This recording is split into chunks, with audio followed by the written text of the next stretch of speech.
서울의 하늘은 유난히 맑았지만 대한민국 상위 1%가 모여 사는 평창동의 공기는 어딘가 모르게 서늘했다. 높고 육중한 담벼락들이 성곽처럼 늘어선 길을 따라 이서연은 익숙하면서도 낯선 걸음을 옮겼다.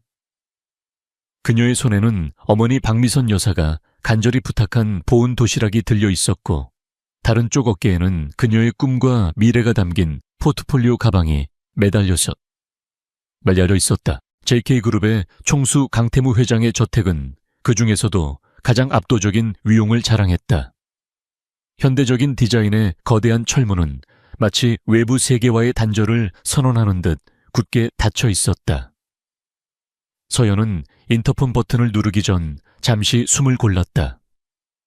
몇 번을 와봤지만 이 문을 통과할 때마다 느껴지는 위압감은 좀처럼 가시지 않았다. 누구십니까? 경비원의 기계처럼 차가운 목소리가 스피커를 통해 흘러나왔다. 저 박미선 여사님 딸 이서연입니다.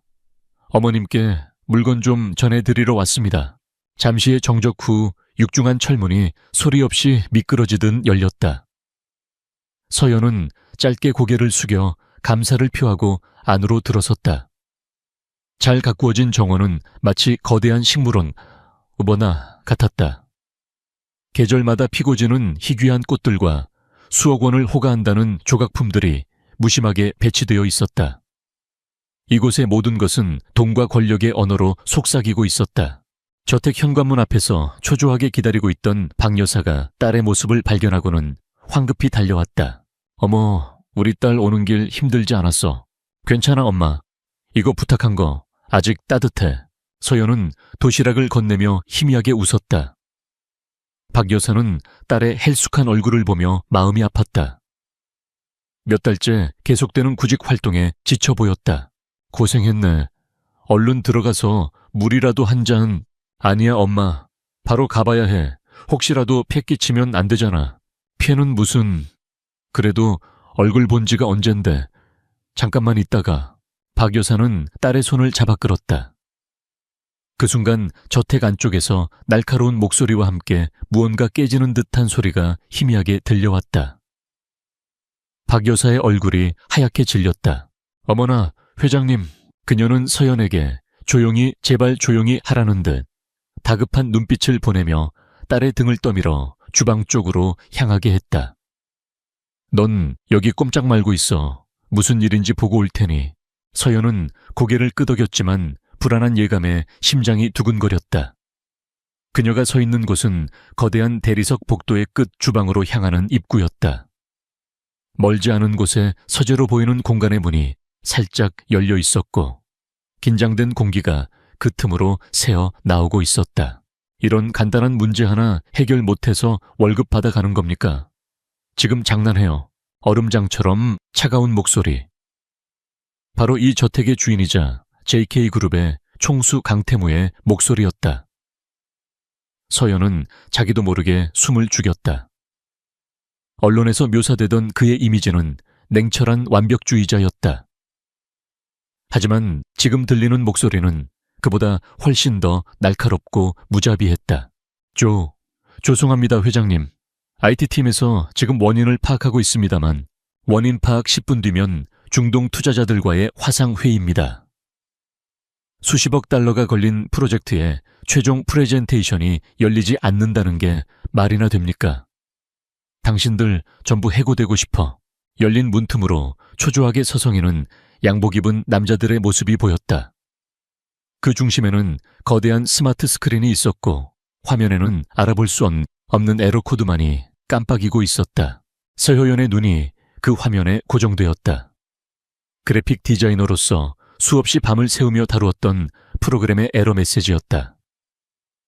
복잡한 3D 렌더링 데이터와 동영상 파일이 특정 코덱과 충돌하면서 발생하는 아주 드물지만 치명적인 오류. 일반적인 IT 기술자들은 원인을 찾기 힘든 디자이너나 영상 전문가의 영역에 가까운 문제였다. 젠장 대안은 없어. 강태무가 나지막이 욕설을 뱉었다. 그의 주변에는 감히 숨도 제대로 쉬지 못하는 직원들의 모습뿐이었다. 지금 처음부터 다시 파일을 재구성하려면 최소 1시간은 필요할 것 같습니다. IT.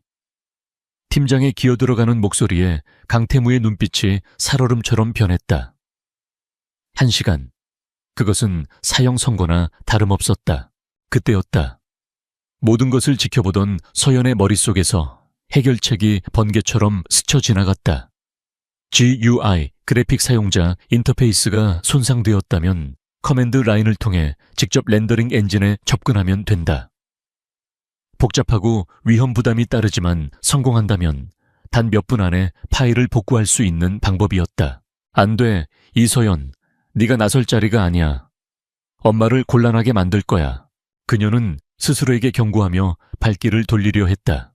하지만 스크린 속에서 절망적으로 깜빡이는 에러 코드와 문틈으로 보이는 한 남자의 얼음 같은 분노와 깊은 실망감이 그녀의 발목을 붙잡았다.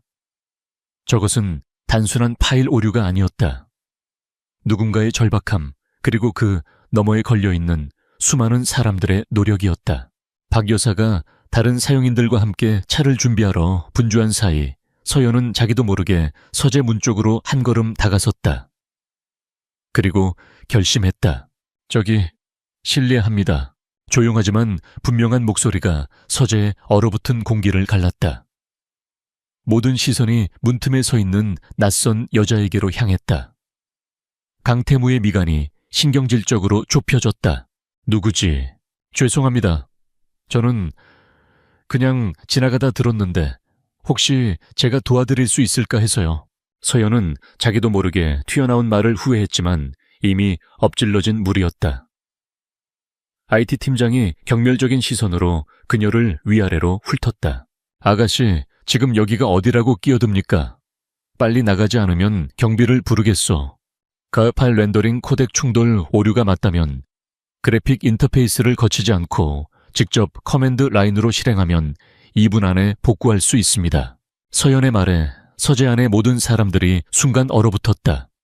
특히 IT 팀장의 얼굴은 놀라움과 당혹감으로 굳어졌다. 렌더링 코덱, 케어맨드 라인. 같은 전문 용어가 저런 평범한 차림의 젊은 여성의 입에서 나왔다는 사실을 믿을 수 없다는 표정이었다. 강태무는 팔짱을 낀 채 날카로운 눈으로 서연을 관찰했다. 그녀의 옷차림은 수수했지만 그 눈빛은 조금의 흔들림도 없이 단호하고 자신감에 차 있었다. 당황하거나 주눅든 기색이 전혀 없었다. 당신이 뭘 안다고? IT 이끼 팀장이 무시하려던 찰나 강태무가 낮은 목소리로 그의 말을 잘랐다. 2분이라. 그는 서연에게 시선을 고정한 채 물었다. 확실한가? 네, 파일 구조가 완전히 손상된 게 아니라면 가능합니다. 서연은 조금도 망설이지 않고 대답했다. 강태무는 1초 정도 그녀의 눈을 똑바로 응시했다. 그 짧은 순간 그는 그녀의 눈에서 거짓이나 허세를 읽을 수 없었다. 오직 문제의 본질을 꿰뚫어보는 전문가의 통찰력만이 담겨 있을 뿐이었다. 해보지. 그의 짧은 허락에 모두가 놀랐다. IT 팀장은 회장님 하지만 저 여자는 이라며 만류하려 했지만 강태무의 싸늘한 시선에 입을 다물었다. 서연은 조심스럽게 안으로 들어섰다. 그녀는 값비싼 카펫을 밟으며 거대한 스크린 앞에 키보드로 다가갔다. 긴장감에 손끝이 살짝 떨렸지만 익숙한 키보드에 손을 올리자 언제 그랬냐는 듯 평온을 되찾았다. 타닥타닥타닥. 고요한 서재 안에 경쾌한 키보드 소리만이 울려 퍼졌다. 그녀의 손가락은 마치 피아니스트처럼 빠르고 정확하게 움직였다. 검은 화면에 하얀 글자들이 폭포수처럼 쏟아져 내렸다. 직원들은 그녀가 무엇을 하는지 전혀 이해할 수 없다는 듯 멍하니 바라볼 뿐이었다. 강태무는 팔짱을 낀 채 스크린이 아닌 그녀의 옆모습을 보고 있었다. 문제에 완전히 몰입한 진지한 표정 섬세하지만 망설임 없는 손놀림. 그리고 주변의 혼란 속에서도 흐트러지지 않는 놀라운 집중력. 그는 지금까지 수많은 엘리트들을 만나왔지만 이런 종류의 사람은 처음이었다. 가정부의 딸이라는 배경은 이미 그의 머릿속에서 희미해지고 있었다. 정확히 1분 50초가 지났을 때 서연은 마지막 엔터키를 눌렀다. 됐습니다. 그녀의 말이 끝나자마자 에러 코드로 가득했던 스크린이 깜빡이더니 화려한 3D 그래픽으로 구현된 JK그룹의 로고와 함께 프레젠테이션 첫 화면이 완벽하게 나타났다. 깨져 있던 동영상과 데이터 시각화 자료들도 모두 정상적으로 복구되어 있었다. 서재 안에는 잠시 동안 완벽한 침묵이 흘렀다.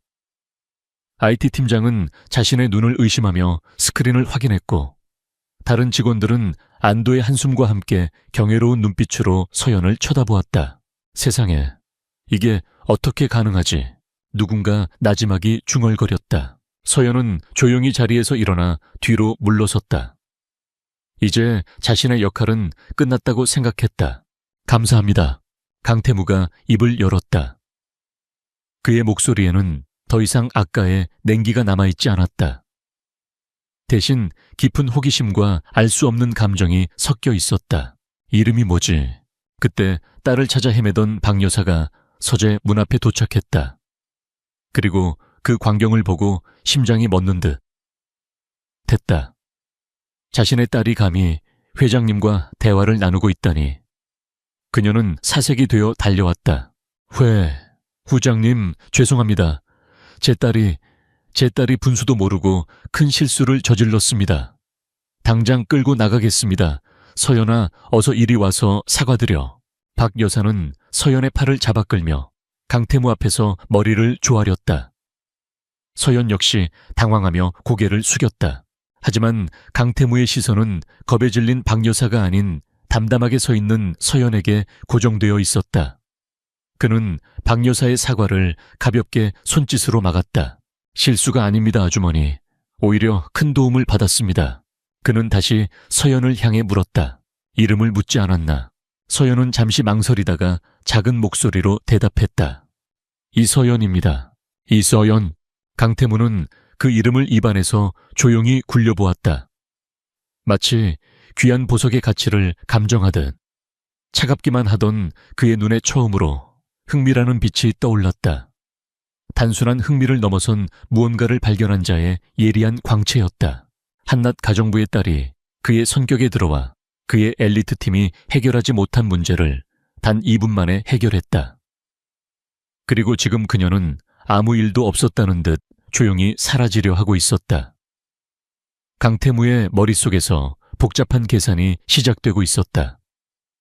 그녀는 그가 오랫동안 찾아 헤매던 예상치 못한 곳에서 발견한 열쇠일지도 몰랐다. 강태무의 서재에 남겨진 사람들은 폭풍이 휩쓸고 지나간 뒤에 고요함 속에서 어찌할 바를 몰랐다. 프레젠테이션은 완벽하게 복구되었지만 그 누구도 안도감을 느끼지 못했다. 총수의 얼굴에 떠오른 미묘한 표정 변화 때문이었다.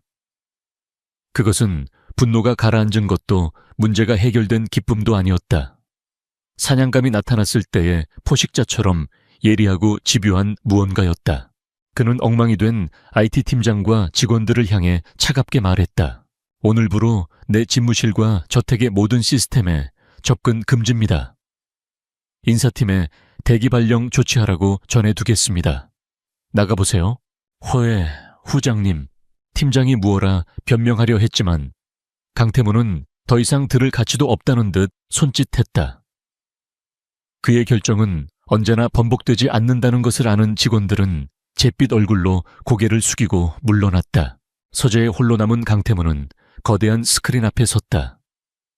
방금 전 낯선 여자가 앉았던 바로 그 자리였다. 의자에는 그녀의 것이 분명한 희미한 온기가 남아있는 듯 했다. 그는 스크린을 끈 뒤 비서에게 연결했다. 김 비서 지금 바로 사람 하나에 대해 알아봐 주게. 이름은 이서연, 박미선 여사의 딸이야. 학력, 경력, 수상 내역, 교우관계 평판. 내가 읽을 수 있는 모든 것을 30분 안에 내 책상 위로 올려. 알겠습니다, 회장님. 수화기 너머의 김 비서는 조금도 놀란 기색 없이 언제나처럼 기계적인 목소리로 답했다. 총수가 누군가에게 이토록 즉각적인 관심을 보인 것은 극히 이례적인 일이었지만 그는 자신의 감정을 드러내지 않았다. 전화를 끄는 강태무는 창가로 다가가 서울의 야경을 내려다보았다. 수많은 빌딩들이 뿜어내는 불빛이 별처럼 흩어져 있었다. 저 수많은 불빛 아래 얼마나 많은 인재들이 숨겨져 있을까? 그는 언제나 시스템을 신뢰했다. 최고의 학벌 화려한 경력, 완벽한 배경을 가진 인재들을 걸러내는 JK그룹의 채용 시스템.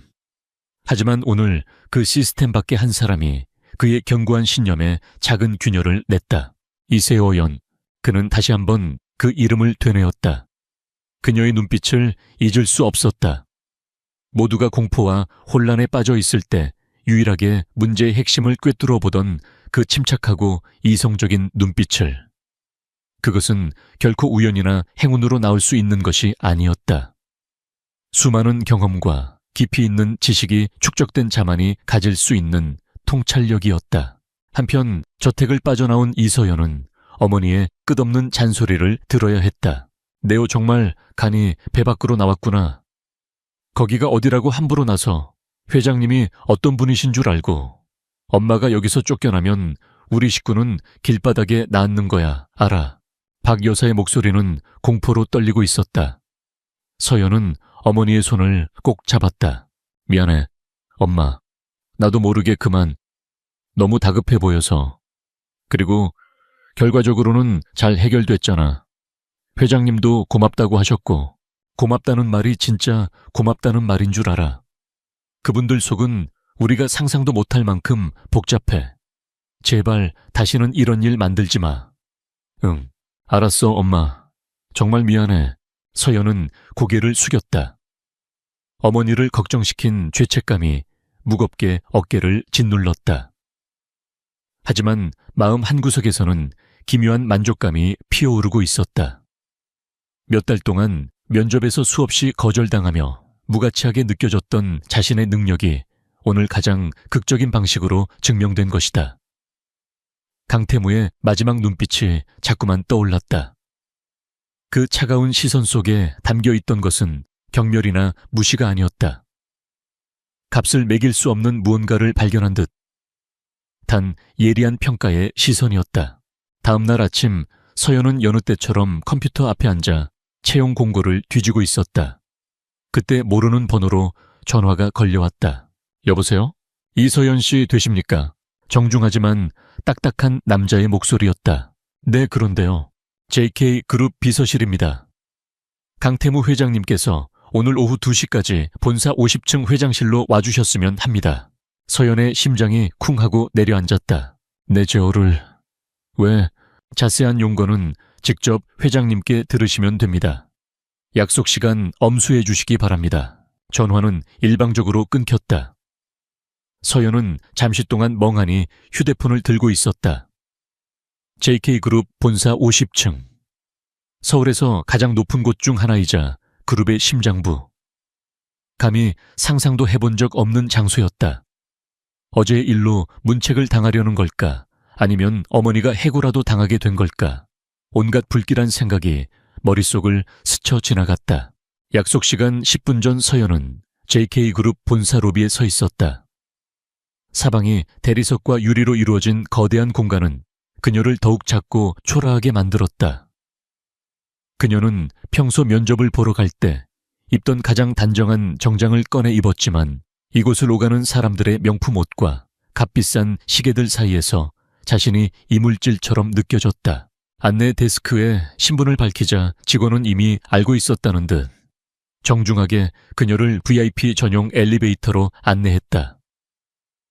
엘리베이터는 소리 없이 상승하며 서울의 정형을 발 아래 펼쳐 보였다.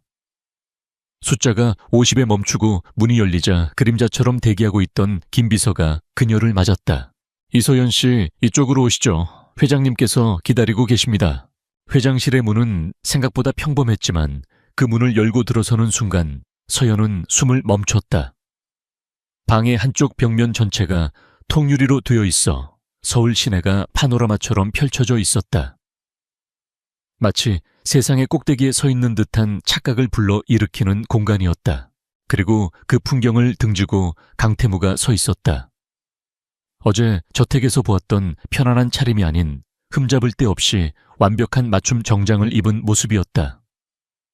그는 서류 한 뭉치를 들고 있었는데 서연은 그것이 자신의 이력서와 포트폴리오 4번이라는 것을 직감했다. 안지, 그가 짧게 말하며 소파를 가리켰다. 서연은 로봇처럼 움직여 그의 맞은편에 앉았다. 강태무는 서류를 테이블 위에 내려놓고 그녀를 뚫어지게 바라보았다. 이서연, 26, K아트대학 시각디자인과 수석 졸업. 졸업 프로젝트로 국제광고제에서 신인상 수상. 하지만 졸업 후 6개월째 무직. 맞나? 그의 입에서 자신의 정보가 막힘없이 흘러나오자 서연은 등골이 서늘해졌다. 하룻밤 사이에 그녀의 모든 것이 파악되어 있었다. 네, 맞습니다. 어제 당신이 보여준 능력은 인상적이었어. 우연이 아니더군. 이 포트폴리오를 보니 알겠어. 당신은 재능이 있어. 그런데 왜 아직 놀고 있지? 그의 질문은 날카로운 칼처럼 서연의 자존심을 파고들었다.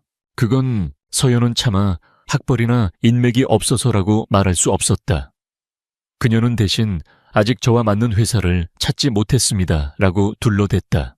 강태무의 입가의 냉소에 가까운 미소가 스쳤다. 맞는 회사라. 좋아. 그럼 내가 당신에게 맞는 일을 하나 제안하지. 그는 테이블 위에 다른 서류철을 그녀 앞으로 밀었다. 표지에는 프로젝트 엘리시움이라는 제목이 적혀 있었다. 우리 그룹의 차세대 성장 동력이 될 VR 플랫폼 개발 프로젝트다. 최고의 기술진과 막대한 예산을 투입했지만 현재 교착 상태에 빠져 있지. 기술은 완벽하지만 사용자를 끌어들일 영혼이 없어. 당신의 포트폴리오에서 보여준 창의적이고 직관적인 사용자 경험, 디자인, 바로 그게 지금 이 프로젝트에 필요한 거야. 서연은 믿을 수 없다는 표정으로 그와 서류를 번갈아 보았다. 저에게 이 프로젝트를 맡기시겠다는 말씀이십니까? 오해하지 마. 프로젝트 전체를 맡기는 게 아니야. 크리에이티브 전략 임시 총괄 자리다. 계약직이고 기간은 3개월. 3개월 안에 프로젝트의 방향성을 제시하고 가시적인 성과를 만들어내야 해. 성공하면 그에 합당한 보상과 정식 채용을 약속하지. 하지만 실패하면 그는 말을 끊고 서연을 연을 응시했다. 실패하면 JK그룹 근처에는 얼씬도 하지 않는 게 좋을 거야. 조용히 사라져 줘야겠어. 그것은 제안이 아니었다. 도박에 가까운 거래였다. 서연의 머릿속이 복잡하게 얽혔다. 이것은 분명 일생일대의 기회였다.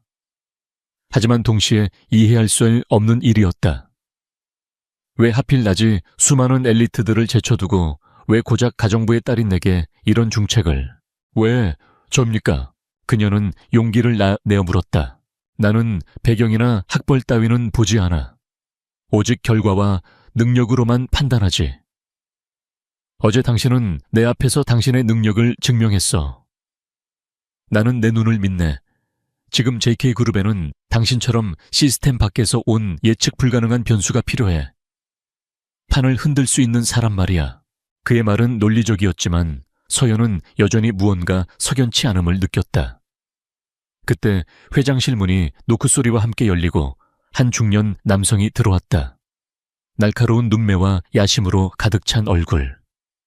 서연은 그가 그룹의 실세 중 한 명인 최진욱 전무라는 것을 뉴스에서 본 기억이 났다. 회장님 보고 들을 것이. 최 전무는 회장실 안에 서연을 발견하고는 말을 멈췄다. 그의 눈에 스쳐 지나가는 것은 노골적인 의아함과 경계심이었다. 마침 잘 왔네 초의 전무. 강태무가 최 전무를 향해 말했다. 인사하게. 이쪽은 오늘부터 프로젝트 엘리시움의 크리에이티브 전략을 책임질 이서연 총괄이야.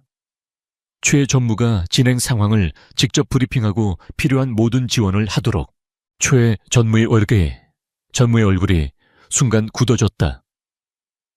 프로젝트 엘리시움은 자신이 야심차게 이끌어온 프로젝트였다. 그런데 듣도 보도 못한 젊은 여자가 갑자기 자신의 머리 위로 총괄이라는 직함을 달고 나타난 것이다. 이것은 명백한 모욕이자 자신의 입지에 대한 위협이었다.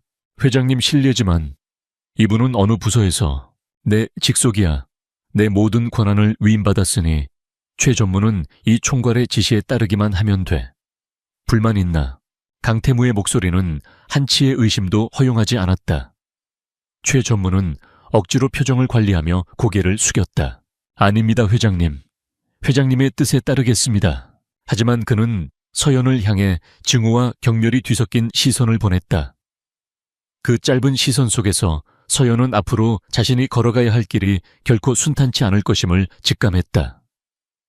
거대한 권력과 자본, 그리고 그 속에서 꿈틀대는 인간의 질투와 야망.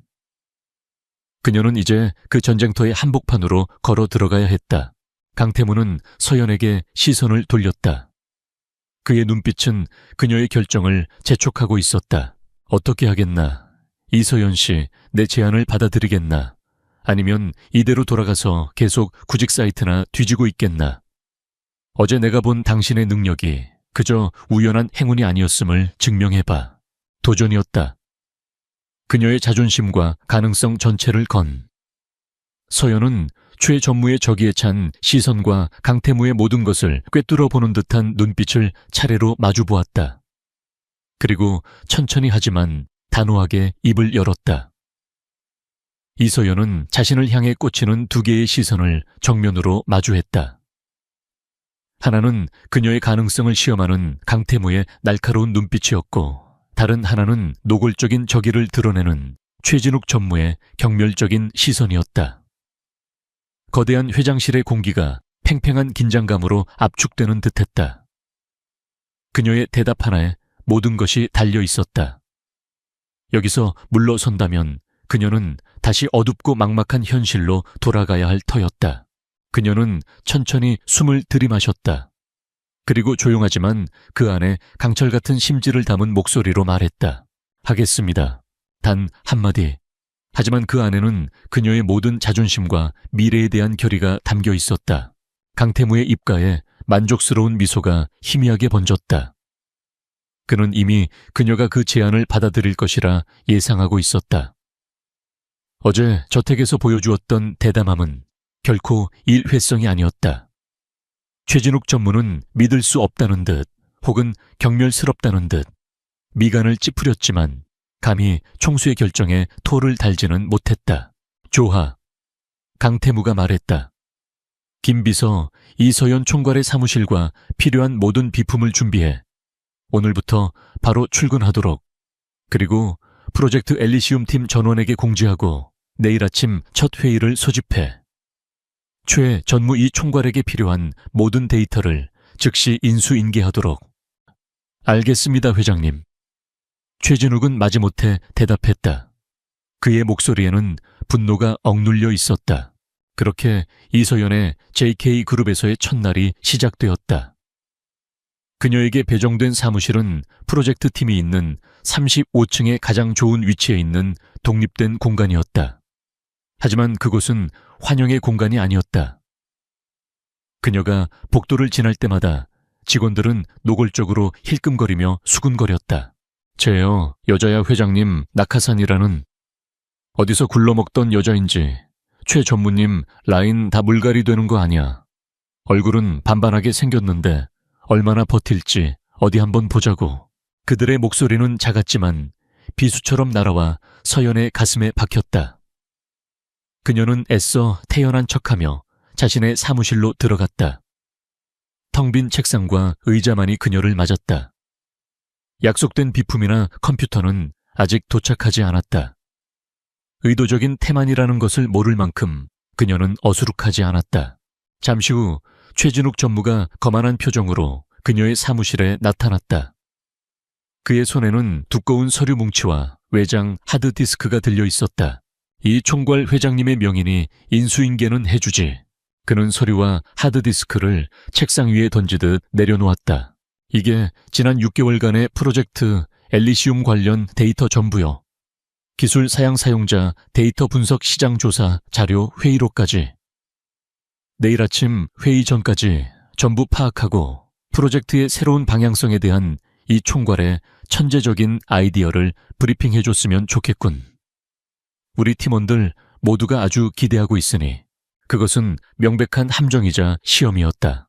하룻밤 사이에 수개월 분량의 방대한 데이터를 분석하고 새로운 전략을 내놓으라는 것은 불가능에 가까웠다. 더군다나 그는 그녀에게 컴퓨터조차 제공하지 않았다. 알겠습니다, 전무님. 서연은 조금도 당황한 기색 없이 대답했다. 그녀의 침착한 반응에 최진욱은 오히려 약간 당황한 듯 보였다. 그는 콧방귀를 뀌며 사무실을 나갔다. 서연은 홀로 남아 책상 위에 데이터 더미를 바라보았다. 그녀는 자신의 개인 노트북을 꺼내 외장 하드를 연결했다. 파일들을 열어보는 순간 그녀는 최진욱의 의도를 명확히 깨달았다. 중요한 파일 몇 개는 일부러 손상시켜 놓았고 데이터들은 체계 없이 뒤죽박죽 섞여 있었다. 핵심적인 기술 문서는 암호가 걸려 있거나 접근 권한이 없었다. 그는 그녀가 데이터의 늪에서 허우적거리다 스스로 포기하게 만들 속셈이었다. 어디 한번 해보자는 거군요. 서연의 눈이 차갑게 빛났다. 그녀는 포기하는 대신 오히려 도전의식에 불타올랐다. 이것은 그녀의 능력을 증명할 첫 번째 관문이었다. 그녀는 먼저 손상된 파일들을 복구하는 작업부터 시작했다. 어제 강태무의 서재에서 했던 것과 비슷한 종류의 작업이었다. 그녀의 손가락이 키보드 위에서 춤을 추기 시작했다. 몇 시간이 흘렀을까? 어느덧 사무실 밖은 완전히 어두워졌고 35층에는 그녀만이 홀로 남아있었다. 파일들을 하나씩 복구하고 데이터를 정리하던 서연은 이상한 점을 발견하기 시작했다. 사용자 테스트 로그 기록 중 특정 날짜의 기록들이 통째로 삭제되어 있었다. 또한 프로젝트의 초기 아키텍처 설계안과 현재 개발 버전 사이에 논리적으로 설명할 수 없는 큰 차이가 존재했다. 마치 누군가가 의도적으로 건물의 기초를 부실하게 만들어 놓고 그 위에 화려한 외벽만 덧칠해 놓은 듯한 느낌이었다. 그녀는 파고들면 파고들수록 프로젝트 엘리시움이 단순히 영혼이 없는 프로젝트가 아니라는 것을 깨달았다. 그것은 근본부터 잘못 설계된 거대한 부실 덩어리였다. 그리고 최진욱을 포함한 핵심 개발진은 이 사실을 숨기기 위해 의미 없는 기능들을 덧붙이며 시간을 끌고 예산을 낭비하고 있었던 것이다. 그녀에게 주어진 이 불가능한 임무는 사실 그녀를 쫓아내기 위한 함정인 동시에 이 거대한 사기극을 은폐하기 위한 연막이었다. 새벽이 밝아올 무렵 서연은 마침내 모든 데이터 분석을 마쳤다. 그녀는 새로운 방향성을 담은 프레젠테이션을 만드는 대신 자신이 밤새 발견한 프로젝트의 구조적 결함과 데이터 조작의 증거들을 조목조목 정리한 보고서를 작성했다. 이것은 최진욱이 원했던 답안이 아니었다. 그것은 선전포고였다. 다음 날 아침 프로젝트 엘리시움 팀 회의실. 최진욱은 의기양양한 표정으로 회의를 주재했다. 팀원들은 잠을 제대로 못 자. 퀭한 얼굴의 서연을 보며 비웃음을 감추지 못했다. 모두가 그녀가 어떤 망신을 당할지 기대하는 눈치였다. 자, 그럼 새로 부임하신 이서연 총괄님의 브리핑을 들어볼까요? 우리 프로젝트를 구원할 기가 막힌 아이디어를 밤새 준비해 오셨겠지. 최진욱의 비아냥거림에 팀원들 사이에서 킬킬거리는 웃음소리가 터져나왔다. 서연은 조용히 자리에서 일어나 자신의 노트북을 회의실 스크린에 연결했다. 화면에 뜬 것은 화려한 컨셉 아트나 비전이 아니었다. 그것은 복잡한 코드와 데이터 로그, 그리고 그녀가 발견한 조작의 증거들이었다. 제가 밤새 분석한 결과 프로젝트 엘리시움의 현재 문제는 창의성 부재가 아닙니다. 그녀의 차분한 목소리가 회의실에 울려 퍼졌다. 문제는 핵심 아키텍처의 심각한 설계 오류와 이를 은폐하기 위한 의도적인 데이터 누락 및 조작입니다. 회의실의 공기가 순간 얼어붙었다. 최진욱의 얼굴에서 미소가 사라졌다. 서여연은 마치 외과 의사가 환부를 도려내듯 프로젝트의 문제점들을 하나씩 정확하게 지적하기 시작했다. 삭제된 로그 기록, 변조된 테스트 결과, 초기 설계안과 달라진 불안정한 시스템 구조. 그녀의 설명은 논리적이고 빈틈이 없었다. 그녀가 제시하는 증거들 앞에서 핵심 개발자 몇몇은 얼굴이 하얗게 질렸다. 그들은 자신들의 치부가 만천에 드러나는 것을 보며 공포에 떨었다. 이 무슨 말도 안 되는 소리야. 최진욱이 벌떡 일어나 소리쳤다. 당신이 뭔데 감히 우리 팀의 성과를 모독하는 거지. 고작 하루 만에 뭘 안다고 이런 억지를 부리는 거야. 이건 음해야. 음해인지 아닌지는 삭제된 서버로그 원본을 복구해보면 알 수 있겠죠. 서연은 조금도 물러서지 않고 맞받아쳤다. 제가 복구한 일부 로그만 봐도 특정 기능 테스트에서 치명적인 시스템 다운이 반복적으로 발생했다는 것을 알 수 있었습니다. 하지만 공식 보고서에서는 이 부분이 완전히 누락되어 있더군요. 최진욱은 말을 잃었다. 그의 입에 식은땀이 맺혔다. 바로 그때 회의실 스크린 한쪽에 영상통화 연결 신호가 들어왔다. 최진욱이 당황하며 수신을 누르자 화면에 나타난 것은 강태무 회장의 무표정한 얼굴이었다. 회의가 아주 흥미진진하군. 그가 언제부터 지켜보고 있었는지 알 수 없었다. 팀원들은 모두 자리에서 얼어붙었다. 강태무는 최진욱을 쳐다보지도 않고 오직 서연에게만 시선을 고정한 채 말했다. 이 공괄 계속하게. 서연은 고개를 끄덕이고 마지막 페이지를 띄웠다. 따라서 지금 우리에게 필요한 것은 새로운 컨셉이 아닙니다. 프로젝트를 원점에서부터 재검토하고 부실한 기초를 바로잡는 것이 최우선 과제입니다. 이 문제를 해결하지 않는 한 그 어떤 화려한 기능을 덧붙여도 이 프로젝트는 사상 누각에 불과할 것입니다. 그녀의 발표가 끝나자 회의실에는 무거운 침묵이 흘렀다. 몇몇 젊은 엔지니어들의 눈에는 경외의 빛이 서려 있었다. 그들 역시 어렴풋이 문제점을 느끼고 있었지만 최진욱의 권위 아래 감히 입을 열지 못했던 것이다. 서연은 그들이 하지 못한 말을 가장 정확하고 대담한 방식으로 해낸 것이다. 강태무는 스크린 속에서 잠시 침묵을 지키다 입을 열었다. 그의 목소리는 얼음처럼 차가웠다. 최의 전무, 이서연 총괄의 보고 내용 사실인가? 후장님, 저건 저 여자의 악의적인 모함입니다. 경험도 없는 젊은 애가 뭘 안다고 사실이냐고 물었네. 강태무의 나지막한 한마디에 최진욱은 입을 다물었다. 그의 침묵은 모든 것을 인정하는 셈이었다. 조하, 오늘부로 프로젝트 엘리시움은 전면 중단 및 재검토에 들어간다. 모든 권한은 이서연 총괄에게 위임한다. 이 총괄은 팀을 재구성하고 문제의 원인을 철저히 규명해서 내게 직접 보고하도록. 그리고 그는 최진욱을 향해 싸늘한 시선을 던졌다. 초의 전무는 이 시간부로 모든 업무에서 손 떼고 감사팀의 조사를 받을 준비나 하게. 최진욱의 얼굴이 절망으로 일그러졌다. 그는 서연을 죽일 듯이 노려보았다. 그녀가 자신의 모든 것을 앗아간 것이다. 서연은 첫 번째 전투에서 승리했다. 그녀는 자신의 능력을 증명했고 프로젝트의 거대한 기만을 수면 위로 끌어올렸다. 하지만 그녀는 알고 있었다.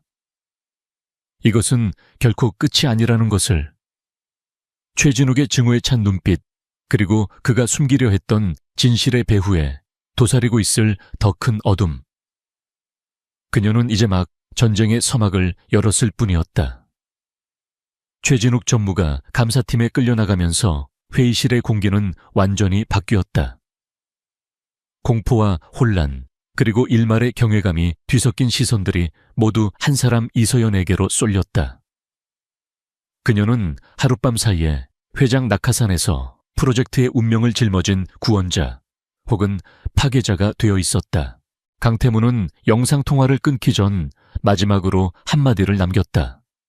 이 총괄 내 사무실로 오게. 그 말은 그녀에게 새로운 권력을 부여하는 동시에 더 무거운 책임을 지우는 명령이었다. 팀원들은 서연이 지나갈 때마다 모세의 기적처럼 길을 열었다. 더 이상 뒤에서 들리는 수군거림은 없었다. 오직 침묵과 낯선 존중감만이 그녀의 뒤를 따랐다. 다시 찾은 50층의 회장실. 강태무는 창밖을 내다보고 있다가 그녀가 들어오자 몸을 돌렸다. 그의 얼굴에는 어떠한 감정도 드러나 있지 않았지만 눈빛만은 이전보다 훨씬 더 깊고 복잡해져 있었다. 안지, 그는 서연에게 커피를 권했지만 그녀는 정중히 사양했다.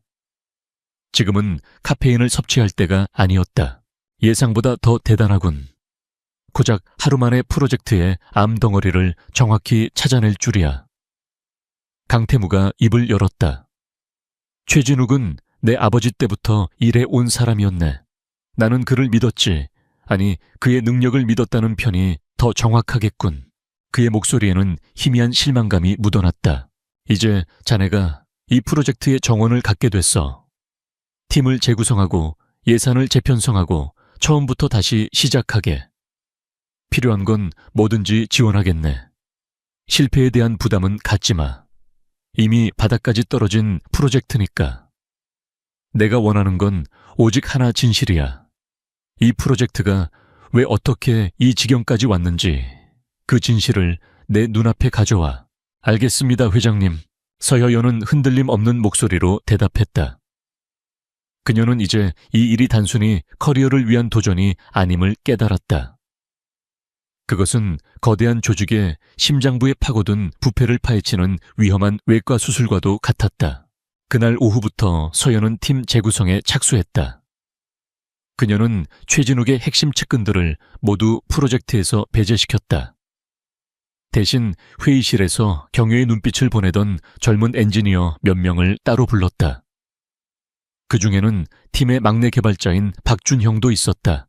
저는 사실 시스템 아키텍처에 문제가 있다는 걸 어렴풋이 알고 있었습니다. 박준형은 용기를 내어 고백했다. 하지만 최 전무님이 워낙 강압적이셔서 아무 말도 할 수 없었습니다. 죄송합니다. 서연은 고개를 저었다. 자네 잘못이 아니야. 이제부터가 중요해. 나와 함께 이 프로젝트의 기초를 다시 세울 용기가 있나? 야게 안해. 박준형의 눈이 빛났다. 내 총괄님만 믿고 따르겠습니다.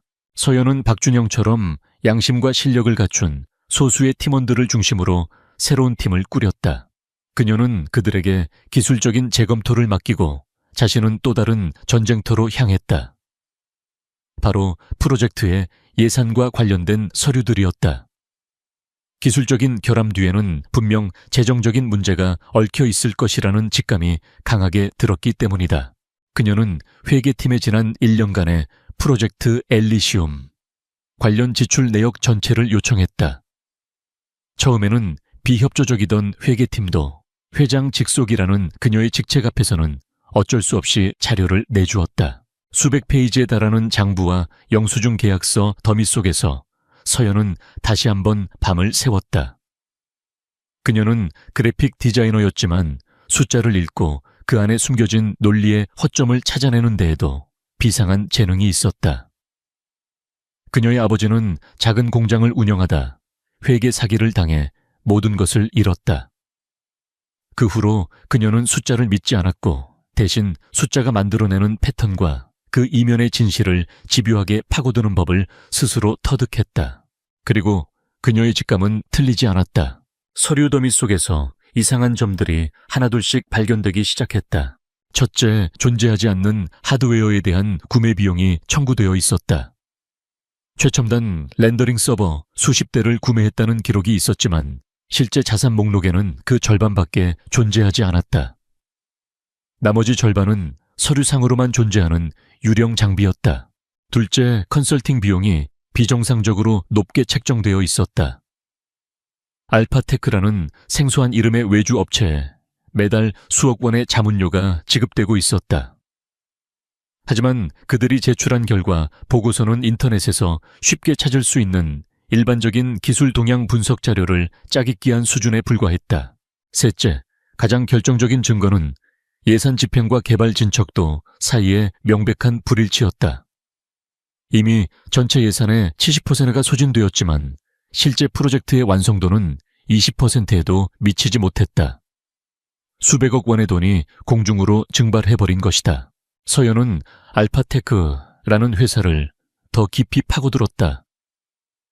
인터넷 검색으로는 아무런 정보도 나오지 않았다. 그녀는 기업 등기 정보를 조회했고 마침내 그 회사의 대표자 이름을 찾아냈다. 조 웨인석, 성이 최씨였다. 서연은 혹시나 하는 마음에 최진욱 전무의 인사 기록 카드 열람을 요청했다.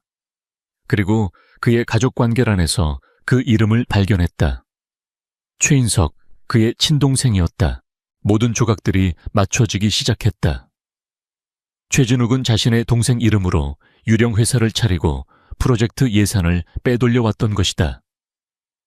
부실한 프로젝트는 그 비자금을 조성하기 위한 완벽한 명분이었고, 동시에 실패하더라도 기술적인 문제로 책임을 돌릴 수 있는 훌륭한 방패막이었다. 서연은 등골이 오싹해지는 것을 느꼈다. 이것은 단순한 업무상 배임이나 횡령이 아니었다. JK그룹이라는 거대한 시스템을 숙주삼아 기생하는 치밀하게 계획된 범죄였다. 문제는 이 사실을 어떻게 강태무에게 보고하느냐였다. 이것은 그녀의 업무 범위를 훨씬 넘어선 일이었다. 섣불리 보고했다가 역공을 당할 수도 있었다.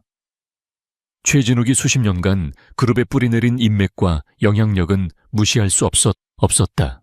며칠 후 강태무가 그녀를 호출했다.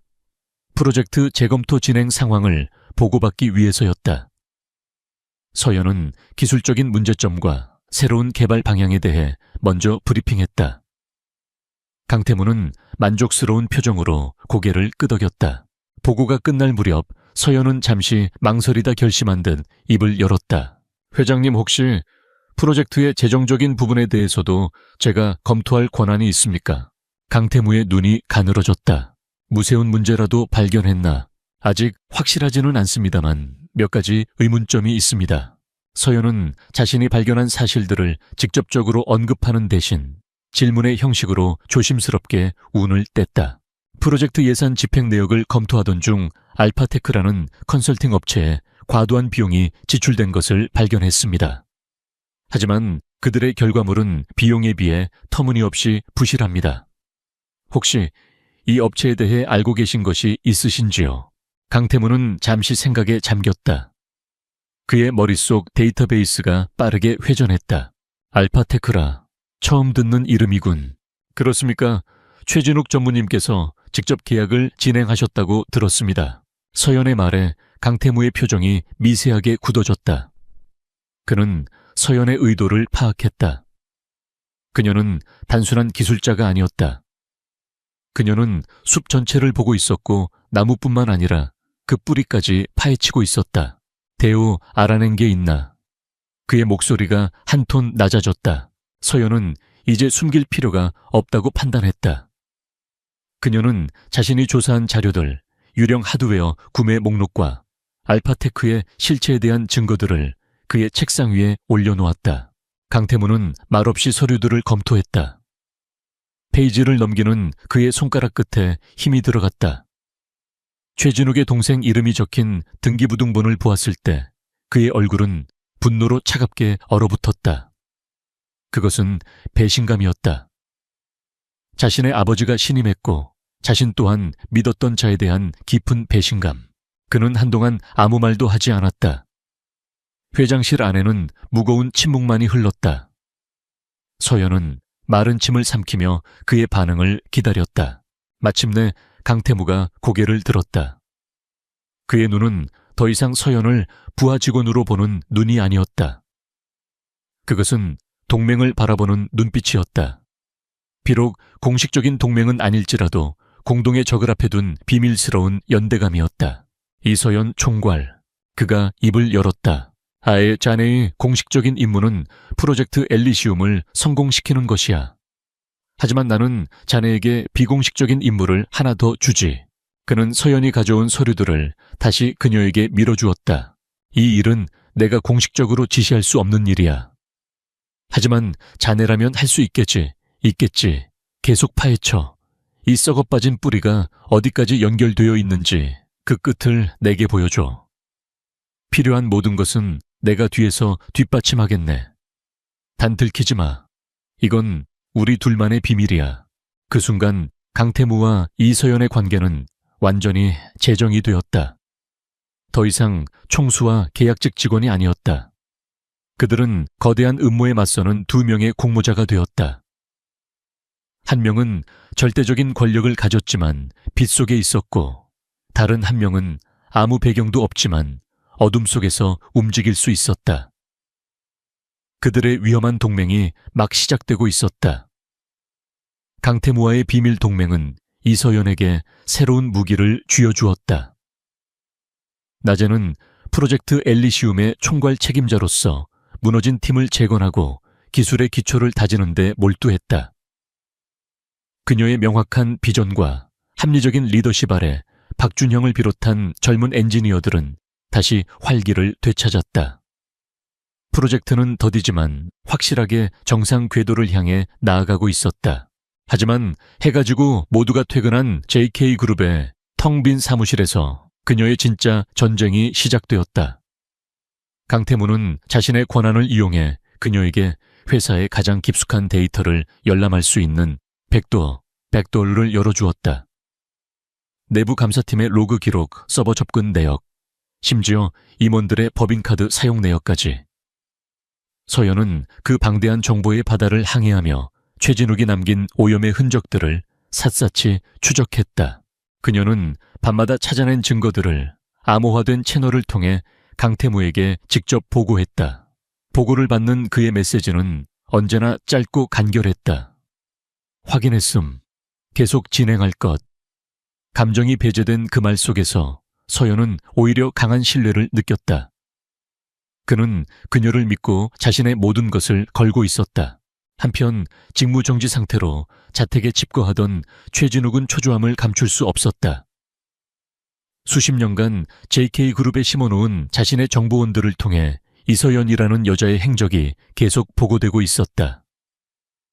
프로젝트 팀을 재구성하는 것까지는 예상했지만 그녀가 회계팀과 IT 보안팀의 자료까지 요청하고 있다는 소식은 그의 심기를 불편하게 했다.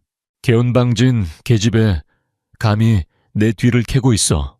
최진욱은 그녀가 단순히 프로젝트를 정상화하는 것이 아님을 직감했다. 그녀는 자신의 제국을 파괴하기 위해 온 강태무의 칼이었다. 그는 더 이상 좌시할 수 없다고 판단했다. 그는 자신의 흔적을 지우는 동시에 그녀를 제거하기 위한 방역을 준비하기 시작했다. 첫 번째 공격은 교묘하게 이루어졌다. 최진욱은 아직 회사에 남아있는 자신의 충복을 이용해 서연의 팀이 재구축하고 있는 서버에 미세한 오류 코드를 심었다. 프로젝트의 핵심 기능을 테스트하는 중요한 시점에 시스템이 다운되도록 설계된 함정이었다. 그녀의 기술적인 무능함을 부각시켜 팀원들과 강태무의 신뢰를 잃게 만들 속셈이었다. 하지만 서연은 함정에 빠지지 않았다. 그녀는 시스템 테스트 전 모든 코드를 한 줄 한 줄 검토하는 편집증에 가까운 꼼꼼함을 보였다. 그리고 박준영과 함께 밤을 새워가며 정상적인 코드 사이에 교묘하게 숨겨진 악성 스크립트를 발견해냈다. 이건 명백한 사보타주입니다, 총괄님. 박준형이 분노로 떨며 말했다. 누군가 의도적으로 우리 프로젝트를 망치려고 하고 있어요. 서연의 얼굴은 차갑게 굳었다. 알고 있어. 범인이 누구인지도. 그녀는 이 사실을 강태무에게 보고했다. 수화기 너머로 그의 차가운 분노가 느껴졌다. 하지만 서연은 섣불리 움직이지 않았다. 꼬리가 길면 잡히는 법. 그녀는 최진욱이 더 필사적으로 움직이도록 내버려 두기로 했다. 기술적인 사보타주가 실패하자 최진욱은 더욱 비열하고 잔인한 방법을 선택했다. 그는 서연의 가장 큰 약점이 무엇인지 알고 있었다. 바로 그녀의 어머니 박미선 여사였다. 그는 강태무의 저택 집사장을 움직였다. 집사장은 최진욱에게 큰 빚을 지고 있는 사람이었다. 박 여사를 스스로 그만두게 만들어 단 자네가 시킨 티를 내서는 안 돼. 이것이 최진욱의 지시였다. 그날 이후 박 여사의 저택 생활은 지옥으로 변했다. 집사장은 사사건건 그녀를 트집잡아 모든 사용인들 앞에서 모욕을 주었다. 가장 힘들고 굳은 일들이 그녀에게 몰렸고 동료들은 그녀를 따돌리기 시작했다. 박 여사는 영문도 모른 채 하루하루를 눈물로 보냈다. 주말에 어머니를 찾아간 서연은 수척해진 어머니의 모습을 보고 가슴이 미어지는 듯 했다. 박 여사는 딸의 손을 붙잡고 울며 애원했다. 서연아, 제발 그 회사 그만두면 안 되겠니? 네가 거기 들어간 뒤로 좋은 일이 하나도 없어. 엄마, 너무 무섭고 힘들어. 우리 그냥 예전처럼 평범하게 살자. 응. 어머니의 눈물 앞에서 서연은 무너져 내렸다. 자신이 더 높은 곳으로 올라가려 할수록 가장 사랑하는 사람이 고통받는 현실이 그녀를 찔렀다. 죄책감이 그녀의 목을 졸랐다. 하지만 그 죄책감은 이내 차가운 분노로 바뀌었다. 최진욱, 그가 선을 넘었다. 이것은 더 이상 회사 안의 권력 다툼이 아니었다. 그녀의 가족을 건드린 순간 그것은 개인적인 복수가 되었다. 그녀의 눈빛에서 망설임이 사라졌다. 강철 같은 결의가 그 자리를 채웠다. 그날 밤 그녀는 강태무에게 연락했다. 최진욱이 제 어머니를 건드렸습니다. 그녀의 목소리는 놀랍도록 침착했지만 그 안에는 들끓는 용암 같은 분노가 담겨 있었다. 강태무는 즉시 조치를 취하겠다고 했지만 서연은 그를 말렸다. 지금 움직이시면 저희가 함께 움직인다는 걸 자백하는 꼴이 됩니다. 그가 원하는 대로 둘 순 없어요. 그럼 어떻게 하겠다는 건가? 이제 시간이 없습니다. 서연이 말했다. 그가 제 주변까지 압박해온다는 건 그만큼 필사적이라는 증거입니다. 아마 본격적으로 증거를 인멸하기 시작했을 겁니다. 더 이상 간접적인 증거로는 그를 무너뜨릴 수 없습니다. 결정적인 한방 그의 숨통을 끊을 스모킹건이 필요합니다. 서연은 밤새 자신이 추적해온 자금 흐름도를 화면에 띄웠다. 모든 돈은 결국 한 곳으로 모이고 있었다. 최진욱의 동생이 대표로 있는 유령회사 알파테크 명의의 스위스 비밀 계좌. 이 계좌의 거래 내용만 확보할 수 있다면 모든 것이 끝납니다. 그의 횡령과 배임 혐의를 입증할 완벽한 증거가 될 겁니다. 하지만 스위스 은행의 비밀 계좌 정보를 얻는 것은 사실상 불가능에 가까웠다. 법적인 절차를 밟기에는 시간이 너무 오래 걸렸고 그 사이에 최진욱은 모든 것을 정리하고 사라질 터였다. 합법적인 방법으로는 불가능합니다. 서연이 말했다. 하지만 방법이 전혀 없는 것은 아닐 겁니다. 그녀의 시선이 강태무를 향했다. JK그룹 정도의 정보력과 기술력이라면 어쩌면 강태무는 그녀의 의도를 즉시 알아차렸다. 그것은 엄청난 위험을 감수해야 하는 계획이었다. 실패한다면 JK그룹 전체가 국제적인 해킹 스캔들에 휘말릴 수도 있었다. 하지만 그는 망설이지 않았다. 최진욱이 그녀의 어머니를 건드린 순간 그 역시 이성을 잃었다. 그는 잠시 눈을 감고 생각에 잠겼다. 그리고 이내 결심한 듯 자신의 개인 보안 단말기를 꺼내 들었다. 내가 아는 사람이 하나 있지. 업계 최고의 화이트햇 해커야. 몇 년 전 JK그룹의 보안 시스템을 뚫고 자신의 이력서를 내 서버에 직접 넣어두었던 당돌한 친구지. 그 친구라면 가능할지도 몰라. 그는 해커에게 연락을 취하기 시작했다. 서연은 그의 옆에서 숨죽여 그 모습을 지켜보았다. 시계가 똑딱거리며 흘러가고 있었다. 최진욱이 증거를 인멸하는 속도와 그들이 그의 범죄를 파헤치는 속도. 어느 쪽이 더 빠를 것인가? 거대한 음모의 종착역을 향한 위험천만한 질주가 시작되고 있었다. 그 끝에는 모든 것을 뒤엎을 거대한 폭발이 기다리고 있었다. 강태무가 고용한 화이트햇 해커 코드명 하데스는 전설적인 실력자였다. 그는 꼬박 이틀 밤낮으로 스위스 은행의 철벽 같은 보안 시스템에 파고들었고 마침내 세 번째 날 새벽 강태무의 보안 단말기로 암호화된 파일 하나가 전송되었다. 파일의 이름은 판도라의 상자였다. 상자 안에는 이서연이 예측했던 모든 것이 담겨 있었다.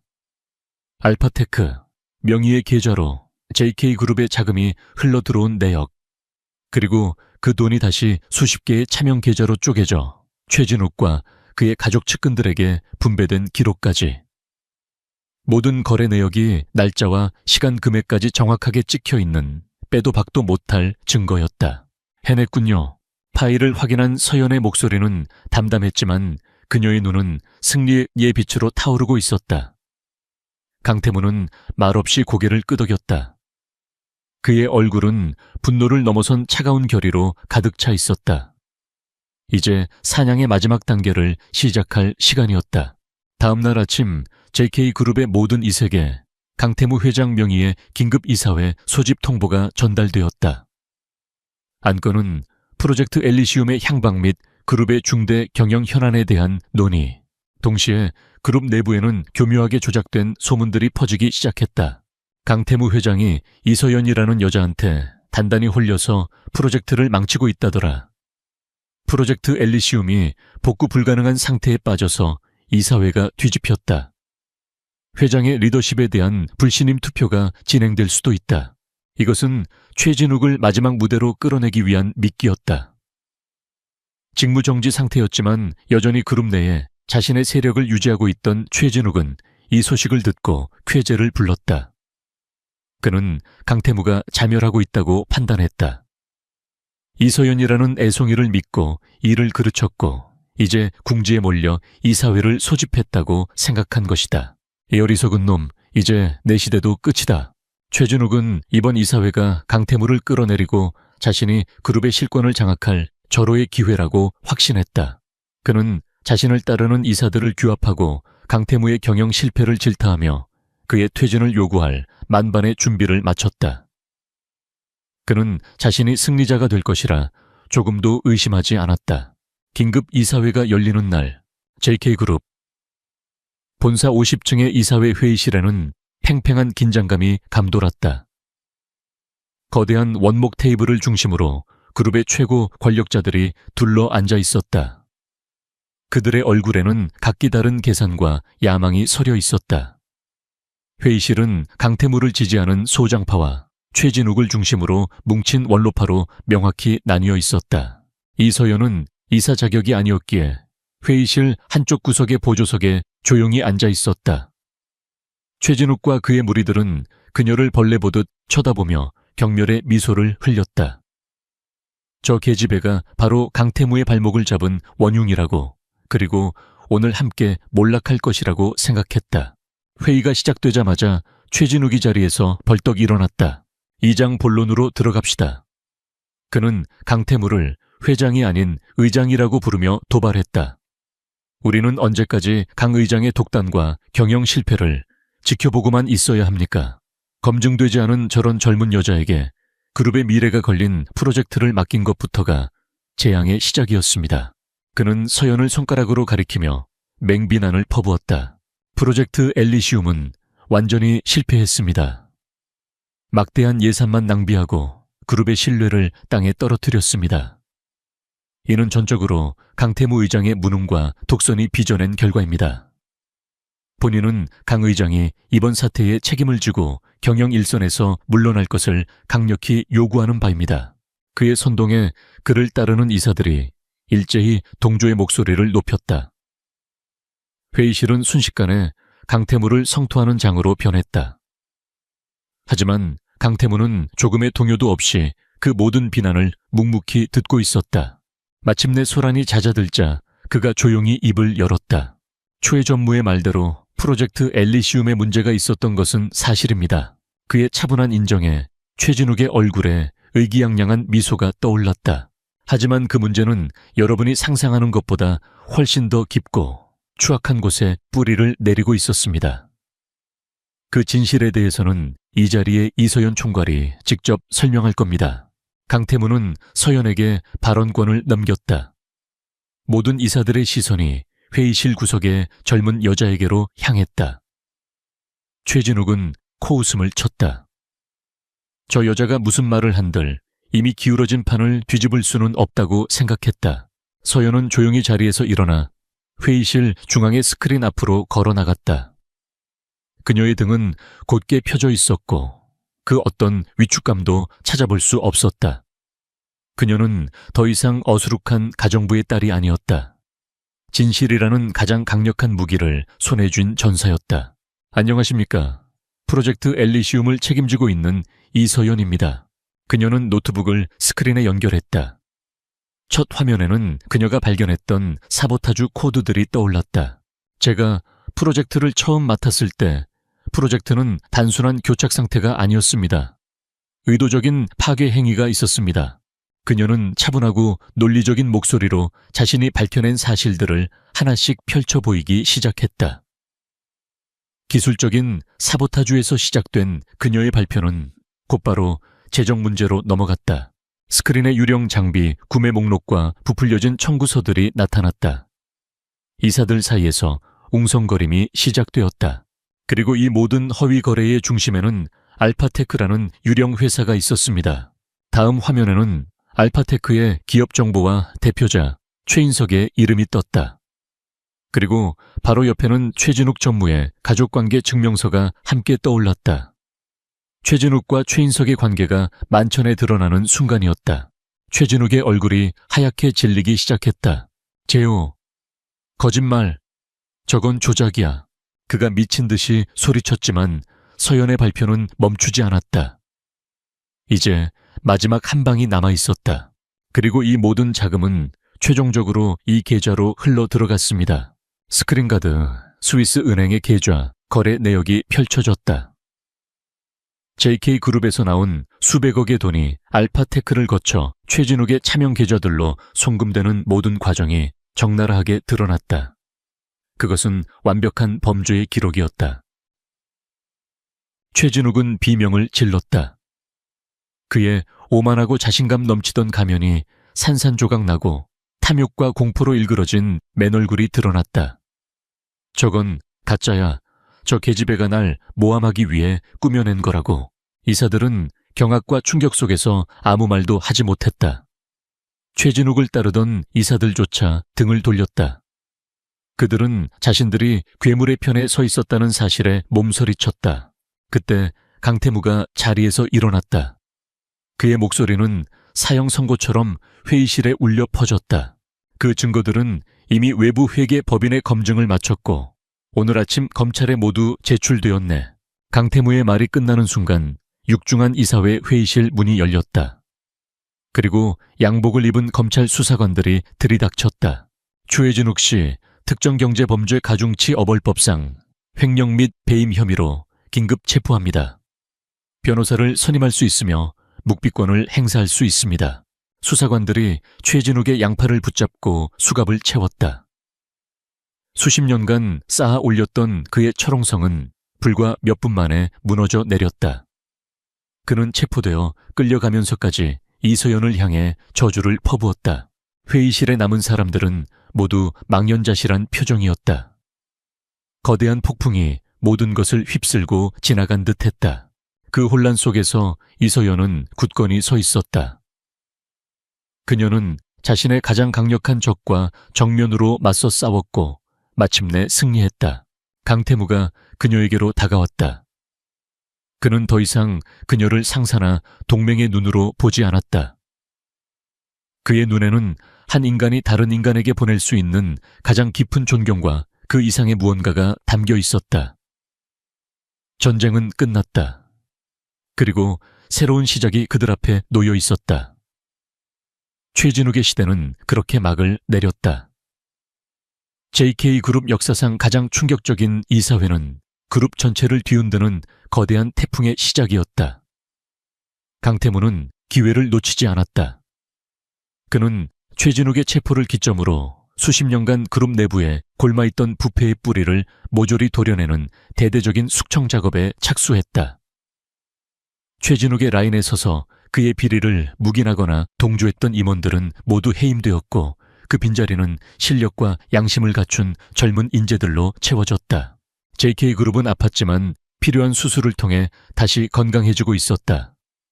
그리고 그 변화의 중심에는 모두의 예상을 깨고 나타난 이서연이라는 이름이 있었다. 그녀는 더 이상 가정부의 딸, 회장 낙하산이 아니었다. 그녀는 자신의 능력과 용기로 그룹을 위기에서 구해낸 영웅이었다. 직원들은 이제 그녀를 경외와 존경의 시선으로 바라보았다. 그녀가 복도를 지날 때면 모두가 허리를 굽혀 총괄님이라고 깍듯하게 인사했다. 강태무는 이사회가 끝난 직후 가장 먼저 자신의 저택 집사장을 해고했다. 그리고 박미선 여사를 직접 찾아가 정중하게 사과했다. 아주머니, 제가 사람을 잘못 본 탓에 마음고생이 심하셨습니다. 정말 죄송합니다. 그룹 총수가 자신에게 고개를 숙이는 모습에 박 여사는 어쩔 줄 몰라 했다. 그녀는 그제야 자신의 딸이 얼마나 대단한 일을 해냈는지, 그리고 왜 그토록 힘든 길을 포기하지 않았는지 어렴풋이 깨닫게 되었다. 그날 이후 저택의 모든 사용인들은 박 여사를 이전과 다르게 대했다. 그녀는 더 이상 단순한 가정부가 아니라 그룹을 구한 영웅의 자랑스러운 어머니였다. 이서연은 프로젝트 엘리시움의 정식 책임자로 임명되었다. 그녀는 더 이상 3개월짜리 계약직이 아니었다. 그녀의 사무실은 회장실 바로 아래층으로 옮겨졌고 그녀에게는 프로젝트에 대한 모든 정원이 주어졌다. 그녀가 재구성한 팀은 놀라운 시너지를 발휘했다. 부패의 근원이 사라지자 프로젝트는 날개를 단 듯 순항했다. 박준형을 비롯한 팀원들은 서연의 리더십 아래 밤낮 없이 일에 매달렸고 마침내 몇 달 후 완전히 새로워진 프로젝트 엘리시움의 베타 버전이 성공적으로 공개되었다. 그것은 단순한 VR 플랫폼이 아니었다. 기술과 예술이 완벽하게 결합된 사용자들에게 전에 없던 경험을 선사하는 새로운 세상이었다. 언론과 시장의 반응은 폭발적이었다. JK그룹의 주가는 연일 최고치를 경신했고 강태무의 리더십과 이서연의 천재성은 재계의 가장 뜨거운 이슈가 되었다. 모든 것이 제자리를 찾아가고 있었다. 하지만 정작 이 모든 변화를 만들어낸 두 사람 강태무와 이서연 사이에는 어색한 거리가 생겼다. 그들은 더 이상 비밀을 공유하는 동맹이 아니었다. 이제 그들은 공식적인 회장과 핵심 임원이었다. 함께 밤을 새우며 증거를 찾고 위험을 공유하던 때의 그 아슬아슬한 긴장감과 묘한 유대감은 사라지고 딱딱한 업무 보고와 결재만이 그들의 사이를 오갔다. 서연은 일부러 그에게 거리를 두었다. 자신에게 쏟아지는 스포트라이트가 부담스러웠고 무엇보다 그와 엮임으로써 또 다른 구설에 오르고 싶지 않았다. 강태무 역시 그녀의 마음을 아는 듯 섣불리 다가서지 못했다. 그는 그녀를 잃고 싶지 않았기에 그녀가 원하는 거리를 존중해 주었다. 그러던 어느 날 저녁 성공적인 베타 테스트를 기념하는 팀 회식이 끝난 후였다. 서연은 홀로 남아 사무실을 정리하고 있었다. 그때 강태무가 예고 없이 그녀의 사무실을 찾아왔다. 아직 퇴근 안 했군. 그의 손에는 와인 한 병과 2개의 잔이 들려 있었다. 회장님, 어쩐 일로 오늘은 회장이 아니라 그냥 강태무로 왔네. 그는 부드럽게 웃으며 말했다. 우리 둘만의 축하 파티를 하고 싶어서. 그는 서연의 책상 맞은편에 앉아 직접 와인을 따랐다. 향긋한 와인 향이 사무실에 퍼졌다. 고마워요, 이서연 씨. 그가 잔을 채우며 말했다. 당신이 아니었다면 JK그룹은 썩은 뿌리째 뽑혀나갔을지도 몰라. 그리고 나 역시 허수아비 회장으로 남았겠지. 저 혼자 한 일이 아닙니다. 회장님께서 믿어주셨기 때문에 가능했습니다. 두 사람은 말없이 잔을 부딪혔다. 쨍하는 맑은 소리가 어색한 침묵을 깼다. 앞으로의 계획은 뭔가 강태무가 물었다. 프로젝트가 안정되면 또 다른 도전을 하고 싶나 아니면 그는 말을 흐렸다. 서연은 창밖의 야경을 바라보았다. 수많은 불빛들이 그녀의 발 아래 있었다. 불과 몇 달 전만 해도 그녀는 저 불빛들 중 하나에 속하기 위해 발버둥치던 취업 준비생이었다. 잘 모르겠습니다. 그녀가 솔직하게 말했다. 너무 앞만 보고 달려와서 제 자신을 돌아볼 시간이 없었던 것 같아요. 그럼 이제부터 돌아보면 되겠네. 강태무는 자리에서 일어나 그녀에게 다가왔다. 그는 창가에 서 있는 그녀의 옆에 나란히 섰다. 어깨가 스칠 듯 말 듯한 거리. 그의 천과 향기가 느껴졌다. 서연의 심장이 다시 뛰기 시작했다. 이서연 씨. 그가 나지막이 그녀의 이름을 불렀다. 나는 당신이 내 옆에 있었으면 좋겠어. 프로젝트 총괄로서만이 아니라 내 인생의 파트너로서. 그것은 고백이었다. 그 어떤 비즈니스 전략이나 계산도 없는 한 남자의 진심이었다. 서연은 놀라 고개를 돌려 그를 바라보았다. 그의 눈에는 언제나처럼 모든 것을 꿰뚫어보는 통찰력이 있었지만 그 안에는 이전에는 볼 수 없었던 따뜻함과 간절함이 담겨 있었다. 얼음 같던 총재의 모습은 온데간데 없고 한 여자에게 사랑을 고백하는 한 남자가 서 있을 뿐이었다. 나는 회장님의 파트너가 될 자격이 없습니다. 서연이 자신 없는 목소리로 말했다. 저는 가진 것도 배경도 없는 사람이에요. 사람들은 회장님과 저를 어울리지 않는다고 말할 겁니다. 나는 다른 사람이 뭐라고 하든 상관없어. 강태무가 그녀의 어깨를 부드럽게 감싸 안았다. 내가 보는 건 당신의 배경이 아니라 당신이라는 사람 그 자체야. 당신의 용기, 당신의 지혜, 그리고 당신의 따뜻한 마음. 내가 필요로 하는 건 바로 그런 것들이야. 나와 함께 가주지 않겠나, 서연 씨. 그의 진심 어린 눈빛과 따뜻한 천 앞에서 서연이 애써 쌓아 올렸던 벽이 무너져 내렸다. 그녀는 깨달았다. 자신이 그에게서 거리를 두려 했던 것은 구설에 대한 두려움 때문만이 아니었다. 그를 향해 커져가는 자신의 마음을 인정하기가 두려웠기 때문이었다. 그녀는 더 이상 도망치지 않기로 했다. 그녀는 조용히 고개를 끄덕였다. 강태무의 얼굴에 환한 미소가 피어올랐다. 그가 그렇게 환하게 웃는 모습을 서연은 처음 보았다. 그는 조심스럽게 그녀의 얼굴을 감싸고 부드럽게 입을 맞추었다. 서울의 화려한 야경을 배경으로 두 사람의 길고 험난했던 여정은 마침내 새로운 시작을 맞이하고 있었다. 며칠 후 두 사람은 JK그룹 본사 옥상에 나란히 서 있었다. 시원한 바람이 그들의 머리카락을 스치고 지나갔다. 발 아래로는 그들이 함께 지켜낸 왕국이 펼쳐져 있었다. 이제 여기가 우리 집처럼 느껴지네. 서연이 미소 지으며 말했다. 원래 당신 자리였어. 강태무가 그녀의 손을 꼭 잡으며 대답했다. 당신은 처음부터 이곳을 차지할 자격이 있었지. 내가 그걸 알아봤을 뿐이야. 그들은 말없이 서로를 바라보며 웃었다. 가정부의 딸과 냉혈한 총재의 우연한 만남. 그 만남은 거대한 음모를 파헤치고 부패한 제국을 바로 세웠으며 마침내 두 사람의 운명을 하나로 묶었다. 이것은 동화 같은 이야기의 끝이 아니었다. 현실보다 더 치열하고 아름다운 사랑 이야기의 진정한 시작이었다.